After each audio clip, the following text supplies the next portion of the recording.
Thank you for joining us. And before we get started with today's video, if you guys like what you're seeing and hearing from the Locked On Senators podcast, go ahead and hit like, smash the subscribe button so you can be the first to know about Sens content. Now, we're going to be doing a ton of these prospect profiles, so if you agree this is someone the Sens should look at or steer clear, leave your comment below so we can hear from you. Now, we got 64 of these, so let's get into it. Rankings. Ironically, this next player wears number 64, but he comes in at number 63 on our list with an average ranking of 68. Pilsy, a member of Sioux City, but a commit of the University of North Dakota. It's Dylan James. Yep, you knew we had to get one Nodak guy on here some way, somehow, and Dylan James is that guy. And I feel like it's very common, Ross, for guys to go from Sioux City to Nodak. Like, it's very close in geography. I feel like guys usually are familiar with that area. Dylan James actually has kind of a similar path to former Nodak defenseman in Jacob Bernard Docker, right? Playing in the Calgary area, going from the AJHL. Same team. Yeah, exactly. But I guess JBD didn't go to the USHL. He went from the AJHL to college, so a little bit different there. But first rounder. Yeah, also a little bit different. But I don't think Dylan James is too upset about his little stopover in Sioux City Musketeers because he helped them win their first USHL Clark Cup championship, Ross, in 20 years. Whoa. Last time Sioux City did it was 2002. So that was definitely a drought that needed to be broken. And he didn't just help them, Ross. He was a massive part. He led the entire USHL in rookie scoring. So the whole league, he was the top rookie with 61 points. That's 6 more points than the guy in second. And in the championship series, he had 3 goals and an assist in 4 games. So he was a massive part. Like, clutch gene, I definitely think this guy has it. And for just one season in the USHL, he lit it up. And I'm expecting him to come in with a bang to Nodak. No question about that. And I'm going to even rewind a little further throughout that playoff run. 9 points in his last 8 games to help out, 5 goals and a +8 rating throughout the season. And this is the beauty of the USHL. 62 games. So they play a full schedule. Unlike once you get to college, it's closer to 35.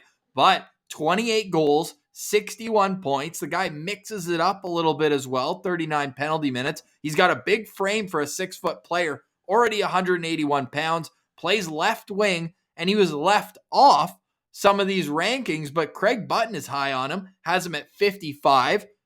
That's the only ranking. So if you're like, wait, why is he 68 then? For Bob McKenzie, he did 80 rankings. So those who finished off his list, we put down as 81, because if we're not counting them, doesn't make any sense, right? Because clearly he thinks that they're 81 or below. However, we like him, and the NHL Central Scouting likes him as well. They have him rated as a B-level prospect that could go in the 2nd or 3rd round. So there is lots to like about this player, but Pilsy, he's certainly not on everybody's list.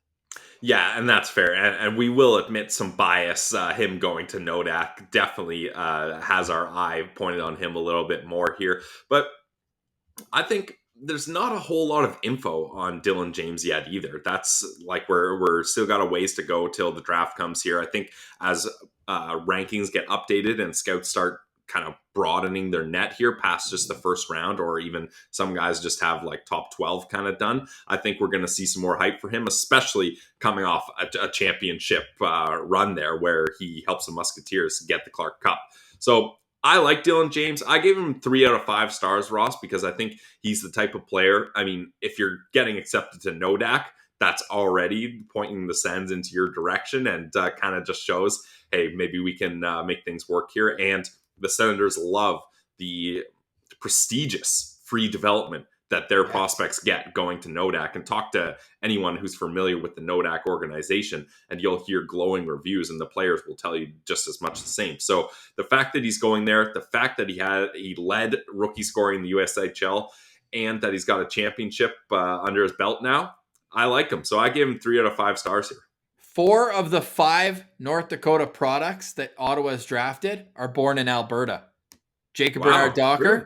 Johnny Tyconic, who I think is much forgotten, Jake Sanderson, who we know represents US but was born in Calgary, and who am I missing here? Help me out. Not Tyler Clevin and not Shane Pinto. No. Why am I forgetting? Am I wrong?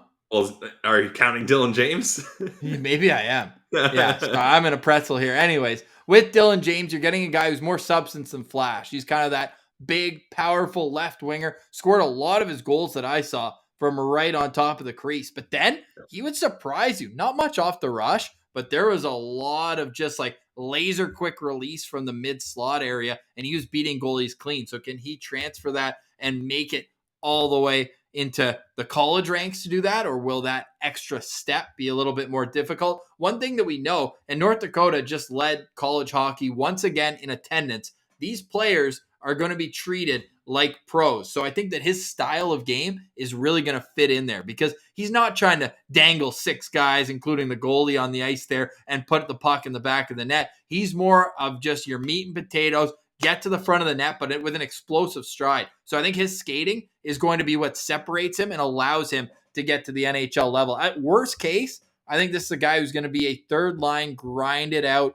strong on the forecheck. Kind of, you know who my comparable is because he's a great skater too. Colin Greening could be a guy who he ends up at. Maybe like a couple good years where he gets 15, 20 goals, but otherwise a depth player that in a pinch can play with good players. Yeah, I think that's fair. And going to Nodak, you know he's going to get his defensive side of his game polished up as well as Coach Barry is a defensive-minded guy. So that's also a nice attribute. Just on the way out, again, if you're watching this on YouTube, we got his Elite Prospects page pulled up. Elite Prospects just do fantastic work, especially this time of year. So as we mentioned, Alberta guy, October 12th birthday, which means he's one of the oldest players in this draft. What does that mean for his development? As I said, he's ranked a little bit higher, although just among North American skaters, 37th. And wow, they got that championship in there pretty quickly with the Clark Cup they won just a couple days ago. Comes from a hockey family, his uncle, cousin, brothers all play. And as you can see, Pilsy,